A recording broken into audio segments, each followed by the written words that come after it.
Olá, alunos do terceiro ano da Escola Antônio Burgos, novamente iniciando aqui, né, para retomar os nossos estudos relacionados com as funções inorgânicas. Nós vimos lá ácidos, bases, vimos os conceitos modernos de Bronsted-Lowry, vimos lá o conceito também de Lewis, né, aquela questão de Bronsted-Lowry em relação a doar o próton, o íon hidrogênio, ou receber o próton, ou seja, o íon hidrogênio. E na questão do Lewis, que fala do ácido, é aquele que recebe um par de elétrons, já aquele que doa o par de elétrons é a base de Lewis. Pois bem, passada essa parte dos ácidos e das bases, vamos falar hoje sobre a questão dos sais, né? Continuando aí com essa ideia dos compostos inorgânicos. Então, vê lá, em relação aos sais, né? Eu vou aqui disponibilizar, vou compartilhar aqui o livro de vocês, para que a gente possa agilizar os nossos entendimentos. Então, vê, ó, em relação aos sais, eu tenho que entender logo de cara que eu tenho um sal sendo formado, né? Olha o livro de vocês, o que é que diz. Diz composto resultante da reação, né? Da reação, olha lá, entre um ácido e uma base, chamada de reação de neutralização.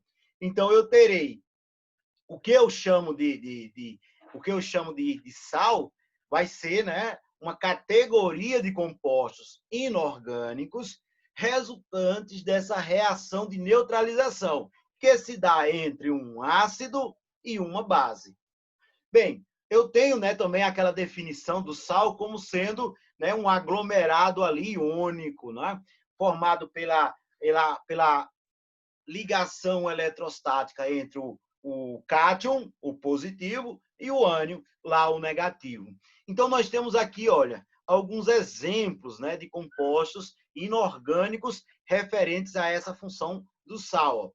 O cloreto de sódio, né, o carbonato de cálcio, né, o sulfato de cálcio, o bicarbonato de sódio. Então, esses entram como compostos justamente formados ali, né, a partir de uma reação de neutralização.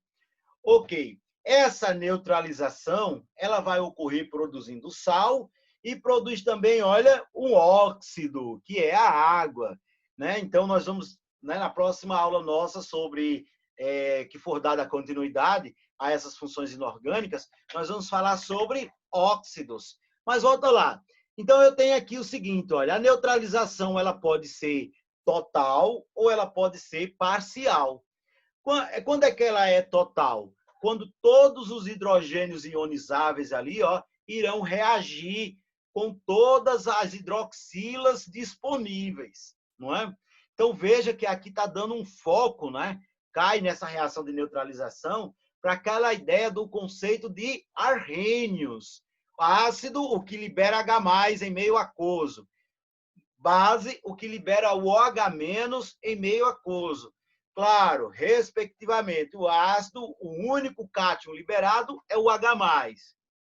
Já a base, o único ânion liberado é o OH-, a hidroxila. Então, nós temos lá, olha, né, o ácido bromídrico com o hidróxido de cálcio, vai reagir formando ó, o brometo de cálcio, bromato de cálcio, mais a água. Né? Aqui, ó, carbonato, ó, hidróxido de magnésio com ácido carbônico, certo? Vai reagir formando um sal, que é o carbonato de magnésio, e água. Bem, pessoal, então o que é que nós temos ali? Ó? Do ácido, eu tenho lá o positivo, que é o hidrogênio, e o ânion ligado. Esse ânion vai formar com o cátion da base, formar justamente o sal. É o que eu estou falando aqui. Observe o detalhe, olha. Hidrogênio no ácido bromídrico, ele é positivo. O bromo, fica lá o brometo, negativo. Pois bem, esse negativo daqui, ó, o negativo do ácido vai se unir com o positivo da base, não é? Ou seja, o ânion lá existente no ácido vai se unir com o cátion lá da base, formando dessa atração aí, por meio dessa atração de cargas opostas, o que nós chamamos de sal. Esse sal, ele vai ser um composto iônico que bate em água, libera, tem a capacidade de ocorrer a dissociação desses íons, vai ocorrer a condução de corrente elétrica. A condução de corrente elétrica, olha, é extremamente eficiente, né? Ele é muito bom em conduzir corrente elétrica, estando no meio aquoso ou estando no estado fundido, ou seja, passado ali do sólido para o líquido. Mas a neutralização pode ser o que também, como ele disse, ó, pode ser parcial. Total, se todos os hidrogênios reagirem com todas as hidroxilas. Parcial, se você tiver ali, ó, olha o que aconteceu aqui, nesse caso, ó, ácido fosfórico, 3 hidrogênios ali, ó. Dos 3, apenas um reagiu, né? Cadê? Apenas um reagiu. Apenas um hidrogênio reagiu. Vamos contar direitinho. Bem, olha o que é que vai acontecer. Eu tenho lá na estrutura, ó, o PO4, o fosfato, tenho 3 hidrogênios aqui, ó, aqui só tenho 2. Ou seja, só um dos hidrogênios, possivelmente que poderiam reagir, reagiu. Logo, ficou ainda hidrogênios. Eu tenho isso como exemplo de uma neutralização parcial, tá certo? Então, nessa questão aí, facilita o entendimento. Por quê? Porque é só pensar o seguinte, olha, ficou hidrogênios ionizáveis ali ainda na estrutura, então é uma neutralização parcial. Do mesmo jeito que pode, de repente, ficar hidroxilas, né? Neutralização parcial da base. Agora sim, ó, ficou hidroxilas. Olha aqui, ó, no hidróxido de alumínio, reagindo com ácido clorídrico. Aí, olha o que aconteceu lá, ó. Das 3 hidroxilas ligadas ao alumínio, das 3 que poderiam as 3 reagir numa neutralização total, né? Apenas uma reagiu, ficou 2. Ou seja, eu tenho um sal de caráter básico ali sendo formado, assim como lá em cima eu tinha um sal de caráter ácido. Né? Aí vai depender justamente do que não reagiu totalmente. O que não reagiu totalmente, que ficou ainda disponível, foi hidrogênios, então isso vai dar origem a um sal ácido. E no caso do sal básico, né, que eles chamam também lá de hidroxissal, né, hidrogenossal é o sal ácido, hidroxissal é o sal básico. Ok, então o que é que eu tenho aí? Eu tenho a estrutura justamente de uma neutralização, sequência de reação de uma neutralização parcial. Classificação e nomenclatura dos sais.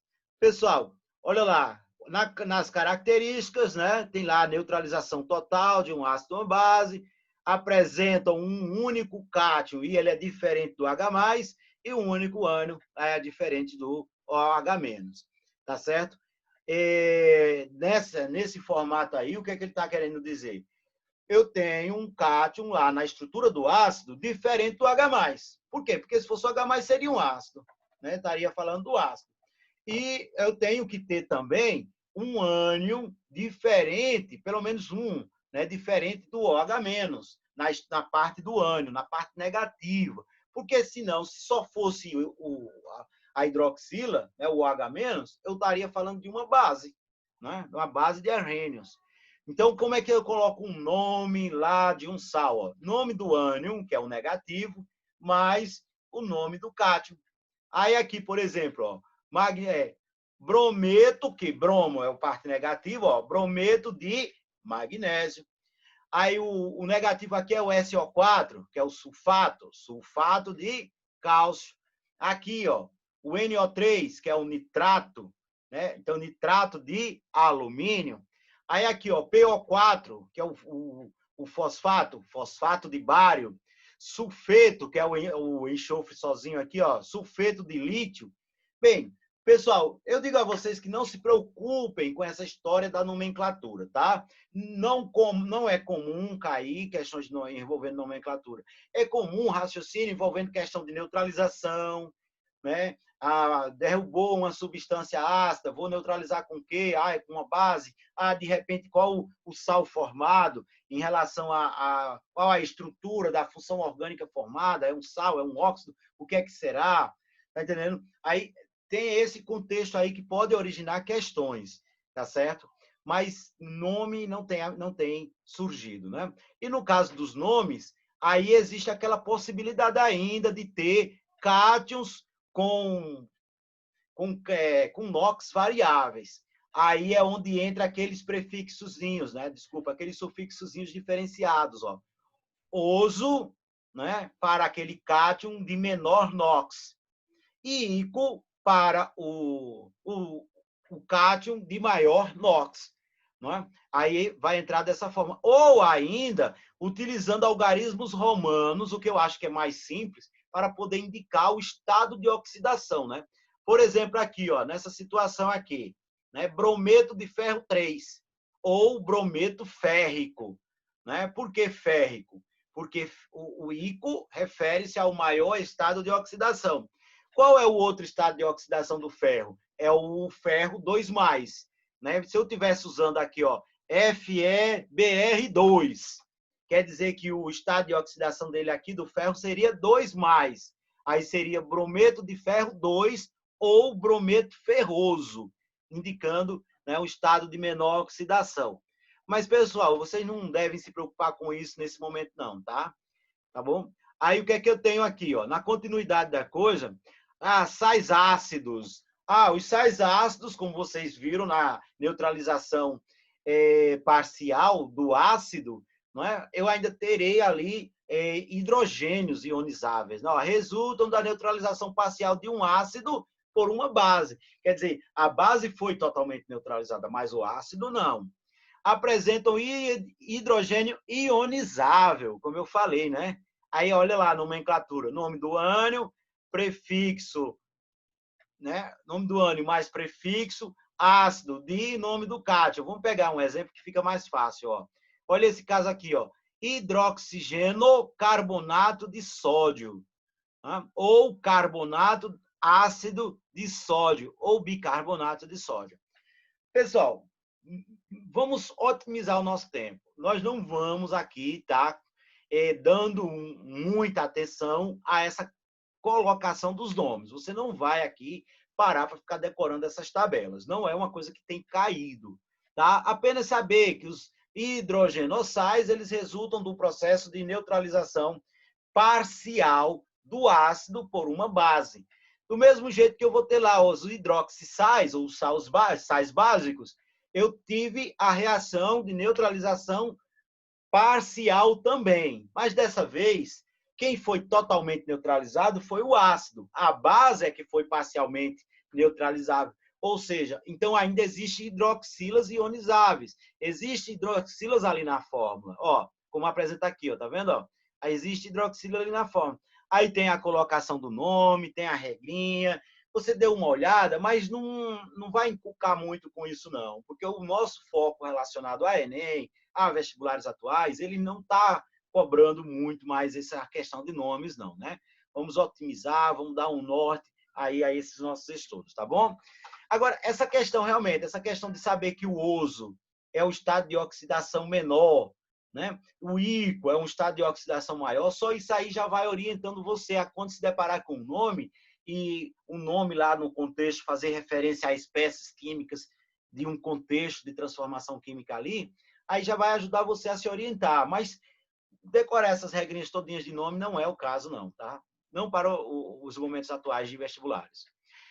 Sais hidratados. Ora, como o próprio nome diz, né, existe sais que na estrutura dele ele vai apresentar um certo nível de hidratação. Né? Olha o que é que o livro diz. Ó, possuem moléculas de água incorporadas ao seu retículo cristalino, constituindo a chamada água de hidratação ou água de cristalização. Aí você vai ter com 2 moléculas de água, né? Com 3, com 4, tetrahidratado, pentahidratado, se tiver 5, tá certo? Lembrando que esses graus de hidratação, eles podem mudar a depender da temperatura do ambiente, né? Aquecendo a substância, ela poderá ir modificando, né, a questão dessa quantidade de água existente em seus retículos cristalinos, ok? Então, fica atento que isso pode mudar, né? Esse grau de hidratação, ele pode mudar, isso não é fixo, depende da temperatura, depende do contexto reacional. Aí eu tenho aqui, ó, cloreto de cálcio, ok, de hidratado, porque para cada dois cloros e um cálcio, vai existir 2 moléculas de água lá naquele retículo cristalino. Aí você não pensa nessas moléculazinhas isoladas, você pensa num aglomerado, não é? E essa água vai estar ali nessa proporção. Para cada molécula de cálcio, para cada átomo de cálcio, vai existir 2 de cloro e 2 moléculas de água. Por isso que é dihidratado. Olha lá o sulfato pentahidratado, ó, né? Sulfato de cobre 2, né? Por causa do estado de oxidação lá do cobre, que é 2. Aí tem aqui, ó, pentahidratado, 5 moléculas de água. Pessoal, inclusive, né, algumas propriedades macroscópicas, como cor, podem mudar de acordo com o grau de hidratação, né? Para um grau de hidratação, aquela substância está apresentando uma cor, para outro grau de hidratação vai apresentar outra cor, e assim sucessivamente. Olha lá, o carbonato de sódio, né? Decahidratado, olha, para cada conjuntinho desse, ó, 2 sódio, 1 carbono e 3 oxigênios, vai existir 10 moléculas de água, né? Carbonato de sódio decahidratado. Lembrando que esses estados de hidratação, eles podem mudar a depender do contexto, né? Principalmente contexto relacionado à temperatura. Propriedades dos sais, aí ele traz aqui algumas propriedades dos sais, ó. E essas propriedades dos sais, eles estão justamente relacionadas, com a presença dos íons, dos respectivos íons, né? Então eu tenho aqui, olha, vê lá, eu tenho aqui a questão da solubilidade. Ó, os nitratos, os nitritos, os cloratos são solúveis. Os acetatos, solúveis, com exceção dos acetatos de prata e de mercúrio. Fluoretos, ó, todos solúveis, com exceção dos cobre, mercúrio, chumbo e metais alcalinos terrosos. Outros haletos, aí são solúveis, ó, mas prata, cobre, mercúrio, chumbo, né, termina dificultando essa questão da solubilidade em água. Bem, pessoal, então nós temos aqui, né, uma tabelazinha de solubilidade, né, tem aqui a continuidade, olha. Em relação aos sulfatos eles são solúveis, com exceção dos sulfatos de cálcio, de estrôncio, de bário, de rádio e de chumbo. Os sulfetos. Normalmente, os sulfetos são insolúveis, com exceção de metais alcalinos e metais alcalinos terrosos e amônio. Já esses outros aqui, tudinho, ó, os sais formados a partir do carbonato, oxalatos, cromatos, fosfatos e boratos, esses são insolúveis, com exceção dos que possuem lá a participação de metais alcalinos e da amônia. Mais uma vez, né, pessoal? Aqui você vai ter o seguinte, olha, você vai levar a noção de que você tem sais que podem ser solúveis, outros não solúveis, né? Esses elementos, esses metais aqui, esses metais mais pesados, né? Esses metais com participação do mercúrio, do chumbo, ou mesmo lá da prata, o que é que você tem? Você tem aí um comportamento de insolubilidade na maioria dos casos. Então tem que ficar atento a isso, de repente, saber, né? Ter uma noção. Mas você não vai parar para decorar isso aí, porque senão você, em meio a tudo que você vai considerar que é importante para decorar, você vai terminar não aprendendo nada. Vai ficar nervoso, né? Estressado perante tanta coisa lá para fazer. E, de repente, se o assunto cai o quê? Cai aquilo que é sempre cobrado, aquela estrutura mais básica, um raciocínio mais básico. Né? Normalmente, o que é que tem que estar preparado? O que é que eu tenho que estar preparado lá no Enem, lá nos vestibulares? Eu tenho que estar preparado para desenvolver um raciocínio com base nos conceitos básicos referentes a cada conteúdo. Principalmente conteúdos bem diretamente ligados à tecnologia, ou seja, a aplicação do conhecimento científico ao bem-estar humano. Aí sim, né? Os vestibulares têm mostrado, né, o Enem, os vestibulares têm mostrado essa linha, né, a seguir. Olha lá, primeira questão, vamos fazer uma questãozinha aqui, tá? Nessa primeira questão, nós temos o seguinte, ó, o leite de magnésia, ele é resultante da mistura de sulfato de magnésio com hidróxido de sódio e água destilada. Ó, leite de magnésia hidróxido de sódio, sulfato de magnésio e água destilada, aquecida ao fogo e submetida a várias lavagens. É usado como antiácido e laxante no combate à acidez estomacal. O leite de magnésia reage produzindo.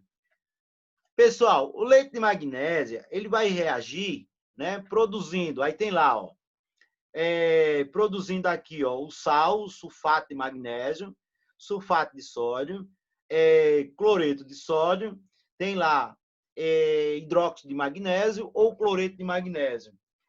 Pessoal, ele está dizendo aqui, olha o contexto. O leite de magnésia é utilizado, vamos ver com quem é que está reagindo, né? Sulfato de magnésio com hidróxido de sódio e água destilada, aquecida em lavagens e submetida a lavagem. É usado como antiácido e laxante. Pessoal, vamos lá. Vamos colocar a sua utilidade, né? A questão está jogando para a utilidade. Ele vai reagir com quem? Ele vai reagir com o ácido. O leite de magnésia, ele entra como hidróxido de magnésio, não é? Que é uma base. Vai reagir com o ácido. Quem é o ácido? Ácido clorídrico lá do nosso estômago. Aí como é que vai ocorrer a formação? O que é que se forma da reação de um ácido e de uma base? Forma-se um sal. E esse sal formado, ele é resultante da união de um cátion e de um ânion. Ora, o cátion vem da onde? Vem da base, que no caso aqui é o magnésio. E o ânion, que é o cloreto, vai vir de onde? Do ácido clorídrico que está lá no estômago. Não é por isso que o camarada ingeriu essa substância, para poder ocorrer uma neutralização lá no estômago, né? Com o ácido clorídrico existente no suco gástrico. Então vai se formar um sal. Qual é o sal? O cloreto de magnésio, né? Justamente a letra E, né? Letra E. Alternativa correta, letra E. Certo? Tem uma outra questãozinha aqui, tá? Na sequência, a questão 2. Vamos a ela. Uma das maiores preocupações do ser humano é relativa à alimentação. As pessoas desejam alimentos não apenas saborosos, como também saudáveis e seguros. Nesse sentido, conservantes alimentícios desempenham um importante papel. Nitritos e nitratos, por exemplo, são usados em produtos cárneos para impedir a proliferação de bactérias, como o Clostridium botulinum, causador de intoxicações alimentares perigosíssimas. Presuntos, salames e linguiças são típicos produtos cárneos conservados com auxílio de nitritos e nitratos. Os nitritos e nitratos conferem a esses produtos uma coloração vermelha ou rosada intensa, que não desaparece mediante aquecimento, ao contrário do que ocorre com carnes frescas que adquirem cor marrom. Em relação aos nitritos e nitratos, é correto afirmar que... pessoal, esse contexto todinho só para perguntar sobre a questão de nitritos e nitratos. Tem lá. Letra A, nitritos. Nitrito de sódio. Desculpa, nitrato de sódio e nitrito de sódio são elementos químicos salinos? São elementos químicos?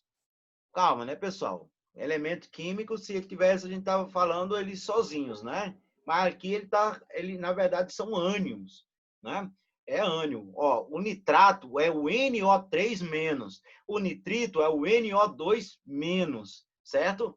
Então, cuidado aí com as terminações, com as palavras, né? Letra B.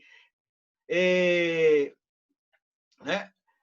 Ok. Tá lá. O nitrato de sódio, substância, né? Um sal formado pela associação do sódio com o nitrato, que é o NO3-, e o nitrito de sódio associado lá do nitrito, que é o NO2-, com o sódio. São substâncias, né, iônicas, no caso, não elementos químicos salinos. B. Nitrato de sódio e nitrito de sódio são constituídos pelos mesmos elementos. Vamos ver. Nitrato de sódio, NO3 e o sódio, né? NO3- que juntou-se com o sódio positivo. Então, quais foram os elementos? Nitrogênio, oxigênio e sódio. No caso do nitrito de sódio, eu tenho NO2- junto com o sódio. Quais são os elementos? Nitrogênio oxigênio e sódio. Sim, são os mesmos elementos. Está correto. A letra B está correta. Vamos justificar o erro das demais? Letra C. Íons nitrato e nitrito são representados respectivamente por... Opa, tá trocado, né? O nitrato é o NO3-. O nitrito é que é o NO2-. Como ele botou respectivamente aí, você tem que colocar na sequência. Então tá trocado. Cuidado, ó. Tá vendo? Uma bobagem, né? Ok? Pessoal, professor, mas o senhor falou para não decorar o nome desses ânions. Calma, vê lá. Nitrito e nitrato, eles têm alguns que são de uso mais frequente, né? Nas próprias explicações, nos assuntos, você se depara mais vezes com eles. Nesses casos, você tem um ou outro que, de fato, são mais importantes. Por exemplo, né? Você tem lá a questão do ciclo do nitrogênio. Né? Olha a ligação da química lá, os ciclos biogeoquímicos. E lá no ciclo biogeoquímico do nitrogênio, o que é que você tem? Você tem a forma do gás nitrogênio, a forma do nitrito sendo transformado para nitrato, que é a forma que as plantas absorvem o nitrogênio. Aí vem esses pontos que você vê de ligação entre disciplinas, esses pontos eles possuem muita chance de cair. Então, vale a pena uma atençãozinha maior, né? Então, a letra C está errada porque inverteu a ordem dos ânions. D, a quantidade de íons nitrato em 1 grama de nitrato de potássio é maior do que em 1 grama de nitrato de sódio, a quantidade é maior. Olha, pessoal, aqui, né? Vamos lá, vamos pensar aqui na massa. Quem é que vai ter a massa maior entre potássio e sódio? Quem é que tem a massa molar maior? Né? O potássio ou o sódio? Ora, o sódio ele é do terceiro período, o potássio é do 4º período. E aí, quando você vai olhar, logicamente, que o potássio ele tem uma massa maior. Então, para conseguir montar 1 grama, eu vou precisar de menos moléculas de nitrato de potássio. Então, não vai dar uma quantidade maior. A quantidade de íons é maior? Não, vai ser menor. Por isso que está errado. Letra E. Nitritos e nitratos são parcialmente removidos de alimentos pela fritura, pois o contato com o azeite solubiliza esses íons. Solubiliza esses íons. Veja, pessoal, nós estamos falando aqui de compostos que possuem carga e vão ser solúveis em água porque tem carga e interage com a polaridade da água. O azeite ele não tem ponto de interação. Ele é uma estrutura predominantemente o quê? Apolar, não vai solubilizar componentes de carga. Ok? Então está errada também essa letra. Então fica qual? Fica justamente a letra B como alternativa correta, né? São constituídos pelos mesmos elementos. Né? Vai mudar a quantidade de oxigênio. No nitrato, tem 3 oxigênios. No nitrito, tem 2. Pronto, só isso. Próxima aula, a gente corrige mais algumas atividades. Vamos prestar atenção aí para os momentos do ao vivo, onde a gente pode, né, conversar e direcionar o esclarecimento das dúvidas. Ok, manter os cuidados relacionados aos combates aí, né, ao novo coronavírus. E não descuide, nesse momento aí de transição em que as pessoas estão voltando, né, mais ao convívio, vamos manter os cuidados para garantir aí que tudo se normalize o quanto antes, ok? Uso de máscara, higienização adequada sempre que possível, manter, né, todos esses cuidados que, embora simples, podem salvar vidas. Então, pessoal, eu vou aqui me despedindo. Lembrando que nas próximas aulas ao vivo nós estaremos tirando dúvidas a respeito desse conteúdo, assim como corrigindo algumas questões. Então, até mais.